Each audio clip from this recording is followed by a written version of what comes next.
Hello, Eugenie here. Today we speak with Peter Berryman, a man who is so highly qualified that he literally has more letters behind his name than in it. He has completed a Bachelor of Science Naturopathic Diploma, a Diploma of Astropsychology, a Bachelor of Medical Science, an Advanced Diploma in Homeopathy, a Postgrad Diploma in Health Science, Graduate Certificate in Education, and a Master of Science in Complementary Medicine. He has also taught at heaps of different colleges all across Australia and New Zealand, and currently, as of mid-October 2021, he is the president of the Australian Traditional Medicine Society, which has a very long history here in Australia, and he's hoping to be re-elected in their upcoming elections. It's literally in the next few days. Voting finishes on the 27th of October 2021. So I was personally very grateful that I got to pick his brain a bit towards the end of this episode with some homeopathic questions that I have sometimes wondered about myself, and I feel like I learned so much during this episode. So just a note for the general public, or if you're new to homeopathy, it gets a little bit hairy towards the end. So if you have trouble keeping up with what Peter is saying, don't worry, the last bit is really aimed more at practitioners. So let's jump right into the interview. Welcome to the Homeopathy Hangout podcast, where we discuss all things homeopathy from around the world. And now, your host, Eugenie Kruger. Hello, everyone, and a very warm welcome to Homeopathy Hangout.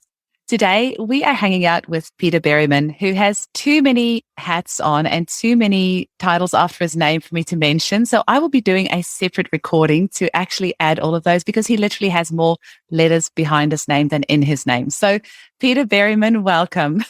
Nice to be here, Eugenie. Thanks for inviting me. Now, you are the current president of the Australian Traditional Medicines Association in Australia, with thousands of members and an incredible history. Can you tell us where your love for natural medicine first started? I'm a third-generation natural medicine practitioner, so it's been in my family, although arguably they have other disguises doing other things. Natural medicine has been in my family for a long time. It came about for me as an epiphany when I was the ripe old age of 14 years, and someone I cared a lot about got seriously ill. One of my colleagues at school, and she was taken to all the best practitioners, conventional doctors of the era in the time, and no one could help her. And I was distressed to think that someone I cared about was not able to be helped. And I made a personal life decision that I wanted to be that person who could help people who no one else could, the difficult clients. So I've had a quest to be the best physician I could possibly be. And then 2 years later, I finished high school, went to university, and my journey has been devoted to this ever since. So for the last 46 years, I've done nothing else but aspire to be the best physician I can be. So everything I've done, however variant it might look, are all intended to this one aim, to be the best physician I could possibly be. And I believe I've pretty much gotten there. I've learned a lot along the way. I've done a lot of training, a lot of courses, graduates from all sorts of universities and colleges and so forth, life experiences, travels, books and so forth, webinars, seminars. And that's why also I love training and teaching and passing on what I've learned to those who will replace me in the future. Amazing. I wonder if you can maybe tell us a little bit more about what exactly it is that you've studied, because as I was going through your CV and as we were chatting before the podcast, I was trying to comprehend how somebody can have done so much in one lifetime. Do you even remember all the places that you've studied at? Well, I'm looking at my CV. Miss out on anything. But maybe if I just said I have my sun in Gemini, my moon in Sagittarius, my rising sign is Aquarius. So I am extraordinarily curious. I want to know, why is it so? And I've devoted that curiosity to the study of health and disease and humans and other species to be able to help people get better. And I've been practicing that for well over 30 years now as a graduate, specializing in homeopathy. I should say I'm fortunate to have been exposed to lots of different natural medicine modalities. And I considered being a jack of all trades, but I decided I wanted to master one. And I chose the one that I felt was the pick of the bunch, the best one, in my opinion, to devote myself to. And that's why I'm a homeopath. Mm. So what specifically is it that gets you excited about homeopathy? Well, it has the combination of recognizing and utilizing conventional Western science. So I've had a strong background in science, biology, medical science, graduating from Sydney University with a Bachelor of Medical Science, Auckland University with a postgraduate diploma in health science, Otago University with a Bachelor of Science, majoring in microbiology. And all of these things have been used to assist me in my gainful employment. I've been a senior lecturer in the bioscience department at a significant college here in Australia and in New Zealand as well. So utilizing that as a base point to then see, okay, well, yes, I understand this sort of mechanistic reductionistic program of why it might be so. Is there more to it than that? And that's where I'm interested in psychology, in soul work, in counseling, psychotherapy. And the best model I found to help me with that has been astrology. So since I was 20, I've done formal studies in astrology, and I use that as a yardstick or a map to give me insights to ask the appropriate open questions for clients to help me understand their case. So they might need a prompt on something that is embarrassing or shameful, hidden or forgotten. And I say, well, tell me about yada, yada, yada. And they go, oh, I wasn't going to tell you about that. Shoots out and away we go. Because if, what's the cliche here? You are as well as your secrets. Mm. And you may not want to tell your secrets because they are often things that you're embarrassed or ashamed about. And in a case taking, we want to have an environment where a client feels comfortable enough to tell you what's important. And that's why I don't use intake forms. I just say, okay, so how can I help you today? Mm-hmm. Please talk about anything. If it's got to do with you, it's useful, it's relevant. Mm-hmm. So I don't force them to tell me about their menstrual cycle or their bowel defecation or if they want to tell me about that, that's fine. But if they want to tell me about their dreams or their fantasies or their whatever, Mm-hmm. let's talk about that. Because if they are paying my fee and they want to talk about this, I'm happy to listen, because we do the best we can with what we've got, and we can never know everything. But if we give them the opportunity to speak and tell their truth, what they want to talk about, even if it's sensitive, even if I don't hear till 3 consultations. I had a client just yesterday. She told me something I wish I knew 30 years ago when I started treating her. Oh my gosh. She didn't want to talk about having had a sexually transmitted infection 3 times, Mm-hmm. which would have indicated a significant nosode like metapneumovirus, Mm-hmm. which would have addressed what we call the obstacles to cure. So I've been bungling along, trying to make inroads in this case, quite frustrated. And now I know, after 30 years, so that's the obstacle to cure. That's why some of my prescriptions haven't been as effective as I would have liked them to have been. And we get on. So, I mean, heck, clients, to be frank, sometimes lie to you. Mm-hmm. And you need to have enough clues to read clients. And you find astrology is a good in for that. And astrology is a good way to tell own body language. And these days we've got visuals. Once upon a time, I used to only work on the telephone with distant clients, let alone old school face-to-face. And I used to be able to try and make something out of intonation, how they said that word. Mm. I go, wow, okay, maybe there's something there. Mm. But now I can hear their intonation and I can see, okay, from waist up, I can see something, and it gives me a bit of a clue. Which is why I love doing house calls, house visits, because then I walk into their house and I see they've got a pet python. I wouldn't have known that if they'd come to my rooms. Yeah. And they wouldn't necessarily have thought to tell you about it, but actually that can be a really good clue for you as to what remedy they need. And I just have to say, if you walked in on your first consult, I never met you before, and you told me the dirtiest, darkest secret of your life, The only reaction I would have is excitement that it's going to be easier for me to help you. We are the least judgmental people on the planet, us homeopaths, because we hear so many different things. We're so aware that we are just here to help.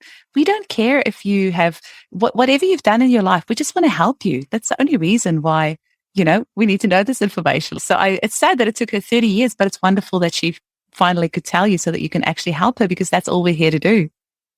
Sure. Well, it's also why, particularly amongst British homeopaths, they have this thing called supervision, which particularly means you, the practitioner, take care of yourself by having somewhere for you to offload all those sad, horrible stories that you get told without you falling apart, listening to so much tragedy. Absolutely. That's once a month, go and get yourself sorted. Someone else, maybe another homeopath, could be a counselor or a psychologist. I mean, people who do counseling have this part of their self-help, their maintenance, their professional conduct is to get supervision. They stay well and don't crack up and don't burn out and don't crash and burn from all the tragedy they hear about. Mm-hmm. Well, natural medicine in Australia is very, very lucky that you haven't kept all this incredible knowledge that you have all to yourself, because you have gone on to teach lots of homeopathy and to use your knowledge to help others. So can you tell us a little bit about all the places that you've taught and how you came to be the president of the Australian Traditional Medicine Society? Thank you. Yes. After beginning my academic career at 16 at Otago University, graduated, went on to do further study in Sydney, Australia, graduated with my naturopathic diploma in 1986, started practicing shortly after as a homeopath. I was fortunate that I had a bit of a reputation amongst my colleagues. I was known as a crazy mad homeopath. So a position became available at a teaching college in Sydney to teach homeopathy and supervise student clinic. So, in fact, even before I graduated, I was a clinic supervisor at Peter College. Because, gosh, I was a bit of a hotshot, and I believe in what I do so strongly. I'm very passionate about that. We've got, arguably, in my humble opinion, the most potent, effective therapeutic intervention available on the planet right now that is regularly available. I completely agree. And so, hallelujah. 1990, I started my role as a teacher, trainer, and facilitator, clinic supervisor. I had multiple institutions in Sydney that I would teach at, ACNT, UTS, Nature Care College, Sydney College. And I would go over to New Zealand and teach for the Bay Plenty College of Homeopathy as well at their Auckland campus. I started out doing postgraduate programs, but then I got invited to be their academic manager and was based in Tauranga for 2 years, teaching at all their campuses. But then I got headhunted to go back to Australia and got an academic position at the Div College of Natural Health in their bioscience department. And I would be loaned to the homeopathic department as well to teach homeopathy and supervise student clinic on an as-need basis. And then that's gone on with, as I say, with Australis College and recently Switch On Health, an online college based out of Brisbane where I live now. Mm-hmm. Wonderful. Then how did you get on board with the Australian Traditional Medicine Society? Okay, so while I was an employee at Endeavour College, a ATMS representative resigned and moved to another college. So they needed a representative from the college to go on the board of ATMS. So I volunteered, and that was in 2007.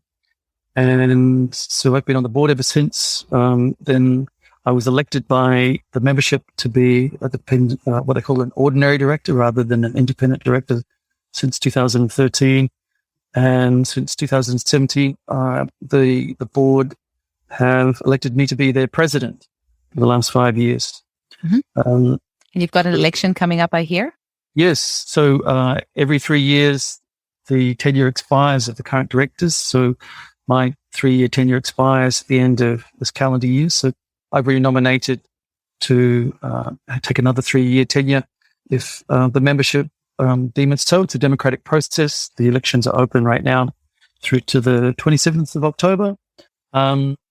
vote for Pedro. And there are 6 nominees, 4 positions vacant. I believe I've done a good job. I'm happy to continue to do so, both in governance, strategic planning, and risk management that I do as a director. Our committees, that's the workhorse of ATMS, is our 7 committees devoted to a number of topics, reporting back to the board. I have a lot of passion and devotion and good ideas about what we can do as a team to improve the natural medicine landscape in Australia for all modalities, including homeopathy. And ATMS has got thousands of members and it's been going for several decades. Do you want to tell us a little bit about the society itself? Dorothy Hall, who was considered the grand old dame of Australian herbal medicine, started ATMS in 1984. And she set up standards of education. So we have industry standards, which are arguably independent of anything else anyone else does in the government or in other RTOs. And we've just grown and blossomed. We've got about 8,500 members across Australia in about 20 different modalities.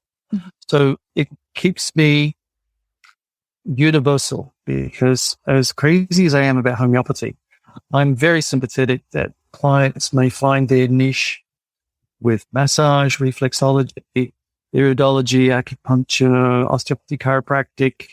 Heavens knows what might be the right thing for you. And therefore, I'm extremely tolerant of difference. So, absolutely. We always need to have that choice for sure. Yeah, because, what happens to the failures? If the homeopath fails, where do we send them to? I send them to an acupuncturist or an osteopath or someone else. So they may be able to make a breakthrough if I fail. Exactly. Can the general public sign up as a general member with ATMS as well, or is it just for professionals? We do have a criteria called associate member, which is not a practicing member. So they can be a member of the public who just wants to support. They have an annual membership fee, so they don't get to vote in the elections, but they certainly can support us. We have an online Friends of ATMS as well, which is another network of folk who support us. They don't pay to do that. So there's 2 ways for the general public to become involved. We have an annual reach out to the public called Natural Medicine Week, usually at the end of May every year, where we get our members to host events in their private practice, or these days we've been doing things online. So online events, and getting a lot of publicity using our own communication channels through social media to let folk know about the brilliant issues that are available in natural medicine, including homeopathy, all of them. So it might be a tea tasting, it might be seated massage, complimentary. We had an expo in the Houses of Parliament in June. We petitioned the parliamentarians to have what's called a Parliamentary Friends of Complementary Medicine and Natural Therapies. So we went down and we booked part of the rooms in the Senate, and we had an open day. And we had parliamentarians, we had their staffers, we had the janitor come in. Wow. And, we did seated massage, we had videos, we did some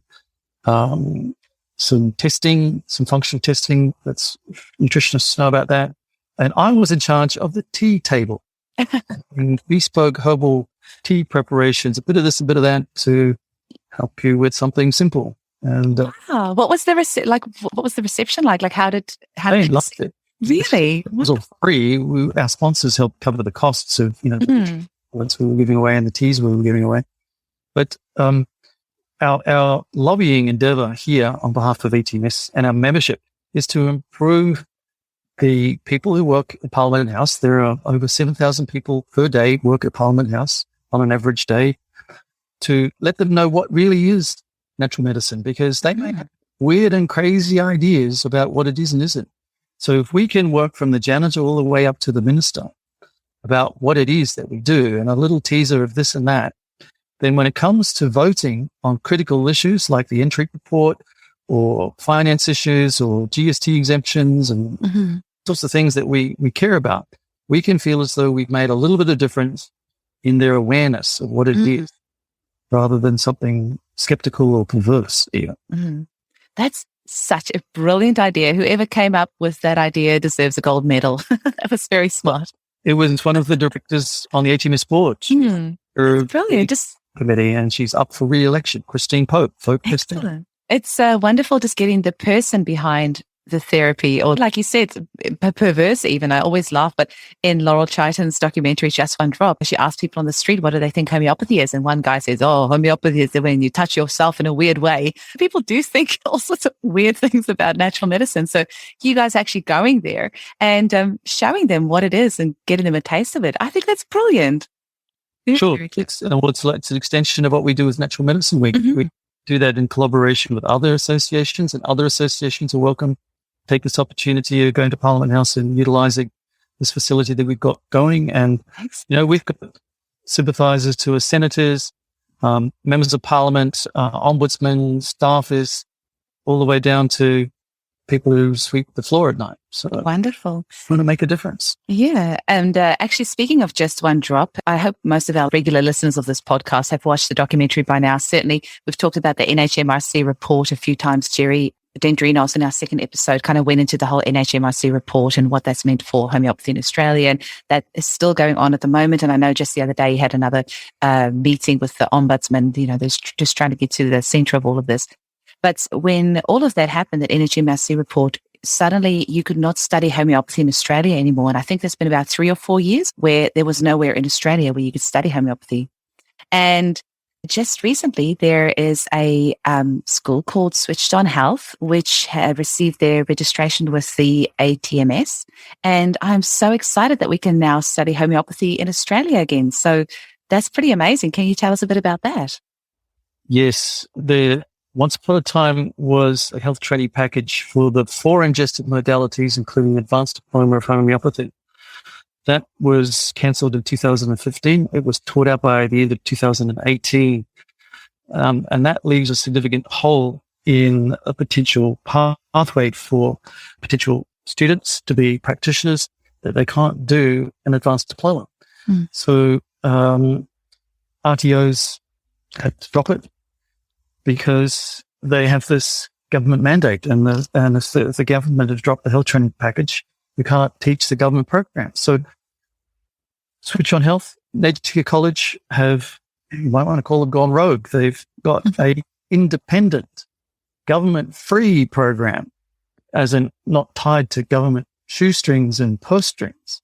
So they can develop their own programs. They don't require government funding because the students have to pay. So there's gouging of weird things that happen about courses with students who are doing things for the wrong reasons and getting the money so that they're, that's yucky. So Nature College has got 3 or 4 programs now that are independent. Switch On Health has got 4 programs, including an advanced diploma in homeopathic practice, that have been accredited with the ATMS standard of education necessary for those ingested modalities, including the ATMS minimum education standard for homeopathy, which we've had since 1984. I mean, it's been modified and improved, but we have an industry standard that is free of government input. It's what we think a homeopath should have. Which is way more important anyway, and by the people, And Switch On Health and Nature College have delivered on that, and we welcome other RTOs to go the same way, because then they can untie themselves from the government. Now, we love the government, but sometimes they don't always act in our best interests. We love Greg Hunt, the current Minister of Health, to give us rebates back for private health insurance, and so on and so forth. So there's lots of things we would love them to do, but they can't.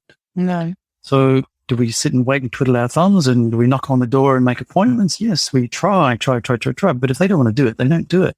So we go independent. We encourage colleges like Switch On Health, Nature College, and any others who want to write a program, submit it to ATMS. We endorse it. Then you're an accredited ATMS education provider. There's an angle. You're not going to get students doing dodgy govy money, because they're going to have to be honest students who are paying for it properly. They get payment plans and help, but it's not government money. It's genuine students in a genuine course that is being genuinely accredited by ATMS. And we're not a kid on the block. We've been around since 1984. So I think we're credible. We're Australia's largest natural medicine multimodality association. Amazing. I was so excited. The reason I found out, I told you, was that a client came to see me for her follow-up. Her son has autism, and I gave him some remedies, and she came back and he was doing so much better. And she said, "You have inspired me so much, and the results that I've seen in my son is so astounding that I have now decided to become a homeopath. And I found this great program from Switched On Health in Australia." And I was like, "Wait, what? I thought that we couldn't study in Australia." So when she told me that and I found out about the college, I was so excited. So I really applaud them, and I applaud you guys for giving them the registration, because we need more homeopaths desperately. My clinic is so busy. I now have 2 homeopaths on board to help me. They are getting booked out so quickly, and there's not that many homeopaths under 60 in Australia, worldwide actually, but I was talking about Australia. So we do need that new cohort of people coming in and learning about homeopathy to just really keep it alive and keep it going. And with the current pandemic, I think homeopathy is an excellent career choice, because we can do it all online and we can post your remedies out to you. So I think it's a wonderful career choice. Excellent. That's why I endorse Alistair Gray and Denise Strager's program out of New York, stroke world. So with online training these days, you don't have to live in a state capital city for a bricks and mortar college to see 9 to 5, Monday to Friday. You can do things, time zones permitting, any time of the day or night, with recordings, anytime, anywhere that suits you as a grey nomad or as an intellectual, traveler. The courses while you're on the beach. Absolutely. Right?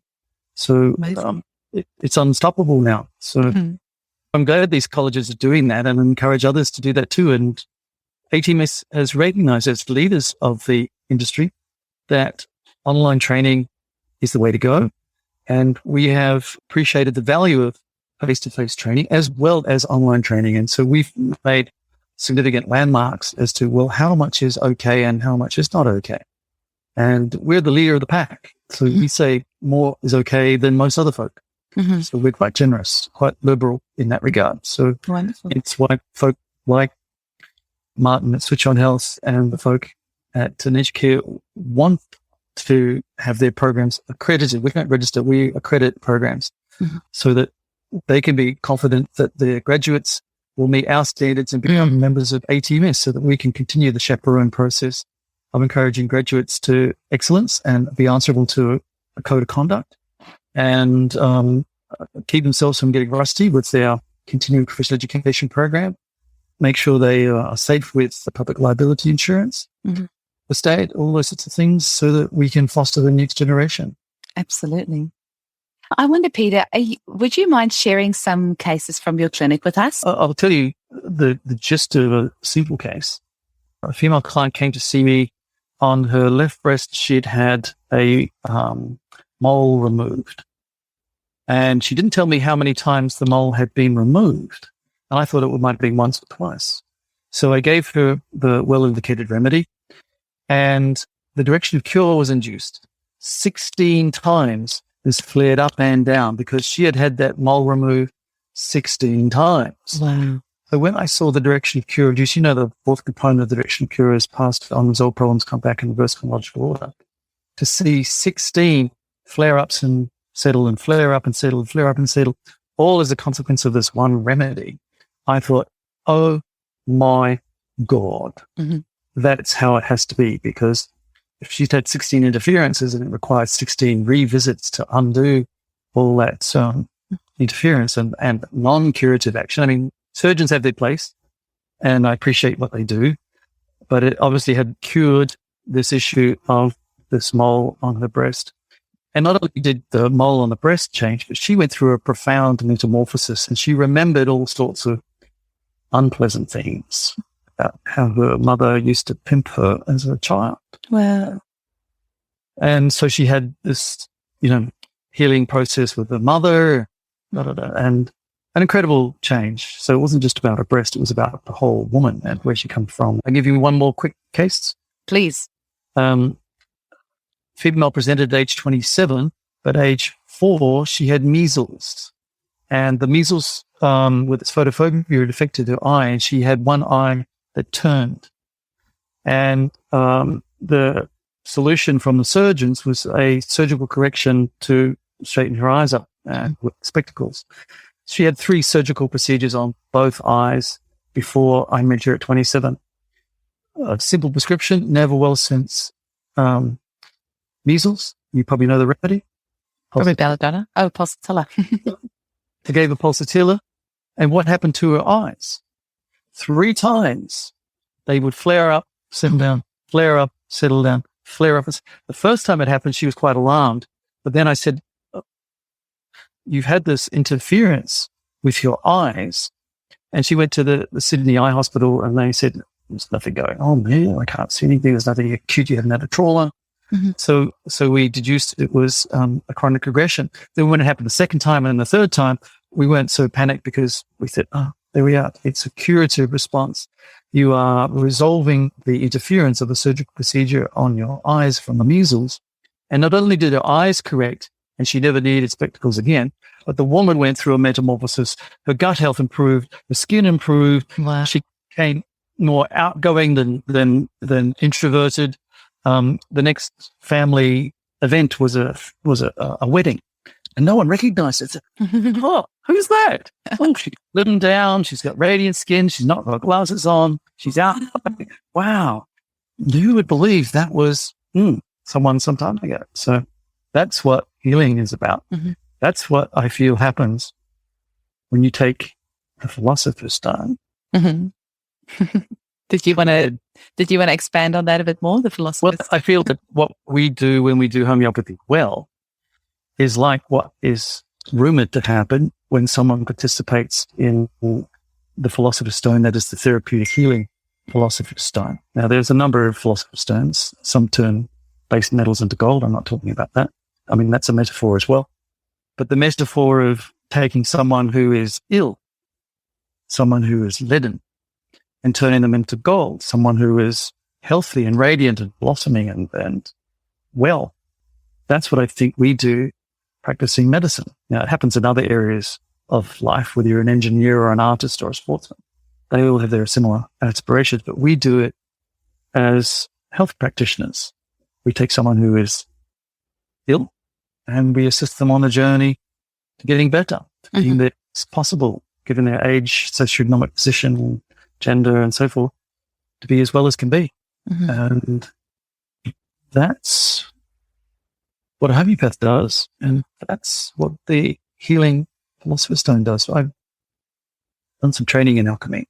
In a sense, well, in case you didn't know, the curricula in alchemy includes astrology and a Jewish tradition called the Kabbalah, and sacred geometry and all sorts of things. And we focus on the plant kingdom, the mineral kingdom, the animal kingdom, and we make things in the laboratory, and it's amazing. And it's one of my quests to give back something to homeopathy. Is I'd like to see if we can make better, stronger, more potent, more effective medicines, particularly plant medicines which have been handicapped, because the way that the existing homeopathic pharmacopoeia states a mother tincture is made is that something called the mark, which is the twiggy bits, are thrown out because they're not soluble in alcohol or water, and the mark is removed. It's not contributing to mother tincture, and this is called the body of the plant. The soul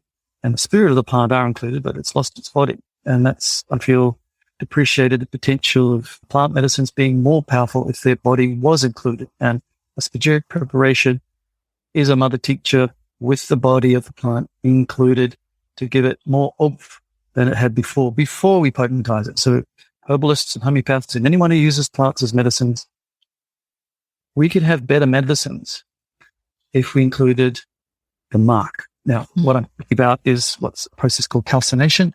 We burn the twiggy bits back to an ash. We separate the dangerous things, the caput mortem, the deadhead, the dangerous bits, and we have the water-soluble salts, usually potassium and sodium salts, and we put them back in with the liquid alcohol and water-soluble parts, the oils and the alcohols, which are reflective of the soul and the spirit. So the body is added back, and then we use that as a mother tincture. If we potentized it into centesimal, decimal, Q scale potencies, we would have more potent medicines than we already have. And already these are pretty fantastic. But for our difficult clients, and my stock client is a difficult, complex, chronic client. I mean, that's the niche of homeopaths. We get all the difficult ones. And to move those clients forward, we need excellence. So we do our best in terms of philosophy and theory and case taking and case analysis. But sometimes what lets us down is the pedigree of the medicine. It wasn't made to the very best possible pharmacopoeial standards. So it's one of my aspirations is to improve the homeopathic pharmacopoeial standard, to make better medicines before they're potentized, so we have more power available to us, particularly for our difficult clients. So I can't remember I guess they do. About 20 years ago, I had a yoga teacher said she wanted to come in for a general checkup. That was the last easy client I had. I don't get easy clients. I get difficult, very difficult, from preconception, fertility and fertility issues through pregnancy, delivery. My sister's a midwife, so I've had something to do with home birthing and birthing. Wow. Pediatrics through teens, all the difficult puberty through fertility. So you obviously like a challenge. Yes, and as well. Yeah. Yes, and one of my other pet topics, along with, as I say, this idea of renovating the homeopathic pharmacopoeia, also has to do with how we get the second half of prescription correct. Now, there's been so much focus in homeopathy about the right remedy, the simillimum, yes, but we have to get the optimal potency as well. And that's another one of my favorite pet topics. And I've written extensively about that. And I'm an advocate now about Fibonacci series homocchords of either centesimal potencies or Q potencies, and heck, why not even decimal potencies? And making those into a homocchord is where you put the multiple Fibonacci potencies into one bottle of the one remedy. Then the client will self-select what they need and not select what they don't need. And they tend to have, therefore, less aggravations. And then when their needs change, whatever their new needed is in there already as well. So you don't need to change potencies because the different potencies are in there and they just work their way around whatever they need. Dr. Joe will be very happy to hear you say that. Strong advocate for Dr. Joe. And also my myth busting, this idea that posology has been hung up and obstructed on the idea between these alleged high and low potencies. And I've written about how there is no such thing. There's a paradox that is simplified into a half-truth about high and low potencies, but they don't tell you the other half of the truth that paradoxically says, well, actually, that's not quite correct. So this is the sine wave idea rather than a linear up or a linear down. We'll give a warning to the general public. I have a feeling we're going to get into the nitty-gritty of things right now, but I would love us to go here because many of my mums are becoming such great home prescribers. So I reckon let's rev it up a gear. Let's change things up because this podcast has only ever been done for people of the general public, but we're going to be revving up things a little bit and chat to us about potency purely for my own selfish reasons, because that's something I often struggle with. Finding the remedy out of 8,000 odd remedies is hard. But next thing is potency, and that's a whole other story. So, Peter, you've got the floor. Go for it. All right. Well, homeopaths have to do two things right. Select the right remedy and give it an optimum potency. And if we've done both of those right, how we know we've done it right is the direction of cure is induced. So there are so many guidelines around how to find the simillimum, the right remedy. I'm not going to go into that, but what I can offer you is that I have suggested a solution to the other half of the prescription, the posology, the potency, the dosing issue. That once you found the simillimum, then you put into one bottle in the centesimal scale each of the Fibonacci potencies, starting with 3C, just to avoid some of the gross toxicological problems of 2C, 1C, and mother teaching. So there's 3C, 5C, and up to 243C go into one bottle. And then the client takes their dose from that. And for an average chronic client, it might be 5 drops in the mouth. It's plus 5 times between doses, the day, every day, to the next review, which might be in a week or a month. I mean, a bottle on that sort of regime, a 25 ml dropper bottle will last about 4 weeks. So at the latest, speak again in 4 weeks, if not sooner, and see how they go. And what you would expect, had you got the right remedy with this as the other half of the posology optimal dose issue, what people call a minimum dose, the client should be making some excellent progress in accordance to the direction of cure. And if they want to express it as a percentage and say, I've had 5, 10, 20, 50% progress since starting, then you've got a quick feedback. Well, okay, so I got the remedy right. The potency was in there. They got the optimum dose they needed. They've made this progress and keep on sailing on until they reach either the point of cure and they're sorted, discharged, or if they're not and they're on some plateau below cure, then we need to revise, perhaps review, maybe change the remedy and continue on again. So what I'm suggesting is this is a solution that is not addressed in the literature, and hardly anyone has got their mind around it. Joe's got an idea. An author in 2012 called Michelle Shine had a crack at it, but she got hung up. She didn't get over this issue of high and low, so she clung on to this idea that there are high and low potencies. There's not, and attempted to address this issue, which is not possible. So if we could get over this myth of high and low and address that any potency could be an optimum potency, if that's the client's optimum potency individualized for their needs, then we don't have to get hung up on, 3C is a low potency and 10M is a high potency. Because when we appreciate the sine wave, those different potencies may be at the same point on the sine wave, delivering the same therapeutic intervention, and we've given them the wrong name. And we see if we see things from left to right rather than up and down, high and low. Because look, here's the basic idea. Hahnemann said, I want medicines to be rapid and gentle. And if we do that, then we get a curative response, a permanent curative response. So how do we deliver rapid? Sakasha or trituration, right? And so we have in our potentizing process a step-by-step process, and that's why it's called intercurrent succussion, because we do a phase of diluting, and we dilute by a ratio of either 1 in 10, 1 in 100, or 1 in 50,000. And then we stop, and then we do some shaking, and we can shake 2 times, 10 times, 100 times. Again, the ratio differs according to which scale. And we keep on going. Students, practitioners query, well, what potency should I use? Well, here's my answer.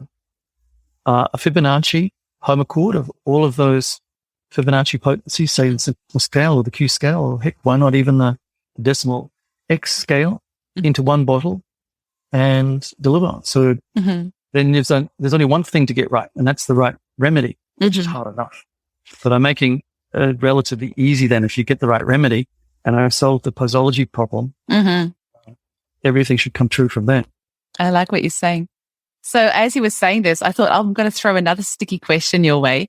I think it was Laurel Chaitin, that filmmaker of Just One Drop in our podcast, was saying, she just wishes homeopaths would prescribe a bit more consistently. And I said to her, well, I actually like that we don't, because we're all so different. But I feel like we have an explosion in homeopathy of different prescribing methods and different ways of analyzing the case. Do you give just one remedy, or do you give 10 different remedies? Do you give an organ support, or do you what do you think is the answer to that? Should we all prescribe exactly the same way, or is it good that we're all different? And what does that mean for the public who want to go see a homeopath? Maybe have previously seen one who just gave them one remedy. Now they go to somebody else and they walk away with 10. What do you have to say about that? This is potentially highly confusing, because there's an author who wrote a book on 17 different ways of being a homeopath, all these different methodologies. And arguably they all have a time and a place. Was that Ian Watson? Methodologies of homeopathy. Yeah, there was all my textbooks. Yeah. So reading that, you get an idea, gosh, there are so many ways that you can call yourself a homeopath and do something very different from someone else who calls himself a homeopath. And again, because I'm into inclusivism rather than the opposite, I'd say, well, look, if you're getting a curative response, if you're inducing the direction of cure, who am I to say you're wrong?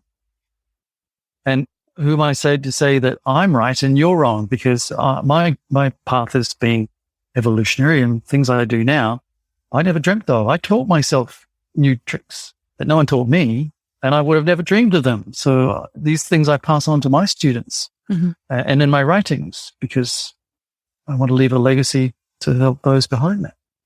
So I told you some of these ideas about having a home accord, having multiple potencies in one bottle. I've tipped on this idea of having a spagyric tincture of a plant as your starting product before you potentize it. This idea of solving the myth of high and low potencies. There's a paradox of a sine wave that as you go from left to right across a scale, it simultaneously gets stronger and weaker and stronger and weaker and stronger and weaker as you go across, because we are simultaneously doing dilution and succussion. So we get weaker by dilution and stronger by succussion, weaker by dilution, stronger by succussion. You get the idea. So it's not linear of one or the other. It goes up and down like a sine wave with peaks and troughs. I've got evidence to suggest that that's the case from people like quoted from Botanist and from Jones and Jacobs and so on, other authors who show this non-linearity of different potencies having different biological effects. So if I can solve all these sorts of things, then why can't I entertain novel ideas from the latest? I mean, heck, let's admit it. There are fashions in homeopathy. And, the epicenter of international homeopathy rotates. And there was a time it was in the United States, and then it moved to the United Kingdom, and then it's moved to India, Holland, and India, and heck, why can't it be in Australia? Yeah, why not? I'm ready for it. So that leading on then, what would you say to a member of the general public who is thinking of seeing a homeopath and might be wondering how that person might prescribe, or if they walk away confused? So I'll give you an example. I have a client over here. I use several remedies in my prescriptions: organ supports and endocrine sarcodes and bowel nosodes and homeopathic detox therapy and constitutional remedies. She then sent her member of her family who lives in Ireland to see a homeopath, and that person walked away with one remedy. So she was very confused. So what would you say to a member of the general public who is thinking of seeing a homeopath? Well, their choice in a homeopath is probably the most important decision they will make, because if they choose to work with you, Eugenie, or me, Peter, they have to shop around and say, well, I phoned them up, or I saw them on a webinar, or they're advertising or whatever. And you need to feel comfortable with your practitioner to be able to tell them what you probably might even tell your partner. So many clients have said, not even my partner knows this about me. Telling you. So it's that element of trust and confidentiality that you need to have a special sacred place for them to talk. Because if they can tell you what you need to know, then you can truly help them. And this particularly goes for men, adult men. So stuck at talking, they come in and say, I'm here because she sent me, my partner, my wife, my girlfriend. And she's the problem, really. Nothing to do with me. And how long before I can go? So we need to have tricks and tools to deal with clients, or clients who can't speak English, or clients who are young or elderly, so on. So case taking is so important. But I think some of the rationale for these multiplicity of methodologies, Eugenie, has got to do with fear. And unfortunately, many homeopaths are fearful of doing too much. It's the aggravation.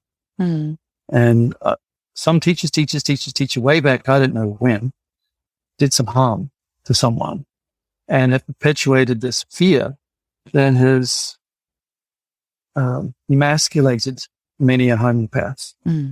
And we are so fearful of overwhelming our clients. We do the opposite. We make the mistake of having unfavorite remedies and unfavorite potencies and unfavorite methodologies that diminishes us. I mean, look, I don't want to advocate killing clients, but we would get a little more respect if we had a few more nasty issues. I don't want those because it's not desirable. So a lot of these methodology variations and techniques and Isiaga levels and French homeopathy, is all about trying to avoid an aggravation. And if you can do that with a well-selected cinnamon, given an optimum potency, and that's just one bottle, that's good enough. But if you can't do that, or that's too challenging or too difficult, and there's so many layers and it's so complicated, you might end up with a lesional remedy and a fundamental remedy and a miasmatic remedy and a constitutional remedy, all in the same package, trying to diffuse a bomb. Mm-hmm. So I think it's got to do with how you're trained, what your attitude is, how good and strong your philosophy is, how well you understand your client. And all of that often comes down into your business plan.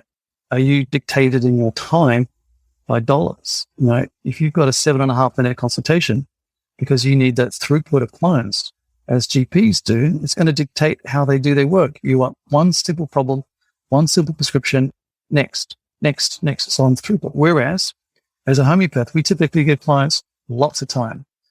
An hour and a half is not an unusual first consultation for an adult client. And walking away with one remedy is not an unusual prescription of the Fibonacci Homachord or the Samil. And for me, that is frequently enough. Now, clients unfold, secrets come out, layers peel off, changes are necessary. I've told you some of those ideas. I've written about them as well. So you can see how things unfold and how the caterpillar turns into the butterfly. Mm-hmm. We need to follow along. So, you know, there's all sorts of courses. There are times when I need to draw on the periodic table to inspire me to an element, or using similar ideas in botany with family and miasms and so forth. So, but to a new student, that ends up just being far too very confusing. Yeah, definitely. You know, the school of training says, well, we have to expose them to all those ideas, but in doing so, they lose the plot. So they need something very simple. So I know some training courses in the UK, they say, well, we're only going to teach you homeopathy up to about the 1960s. That's your undergraduate program. If you want to know any new homeopathy since the 1960s, you're going to have to do a postgraduate program. So that's actually a good idea. Because I feel if I was taught everything that I know now at college, I would have given up because I would have been so overwhelmed. That's right. Because then the new graduate says, oh my God, there's so much I don't know. I've heard all of this.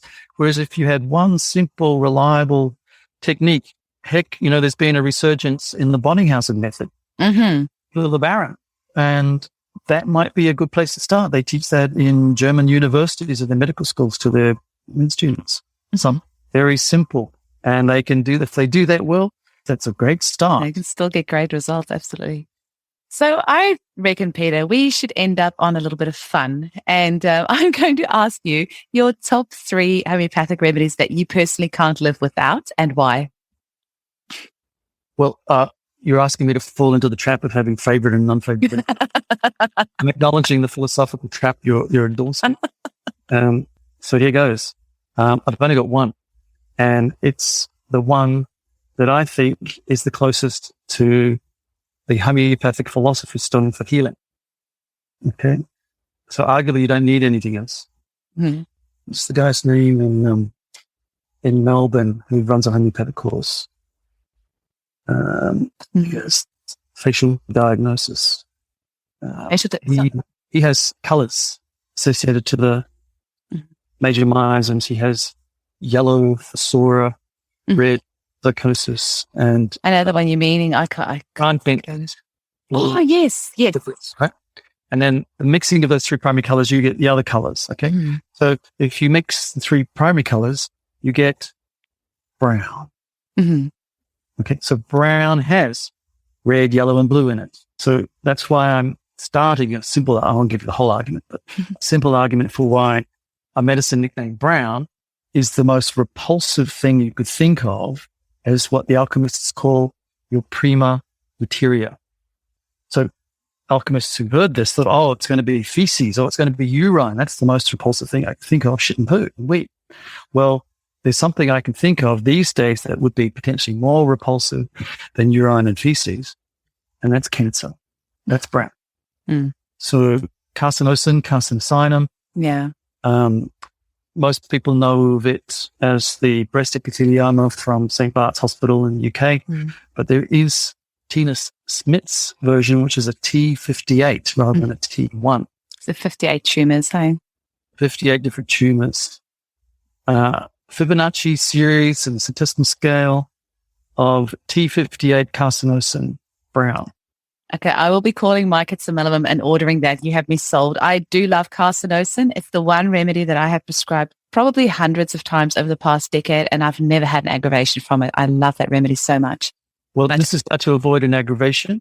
This is how to avoid all those other having lesions in a Fibonacci chord. Ozodes and love it. So we get away from that French Isiago stuff. Is the bomb. Mm-hmm. Excellent.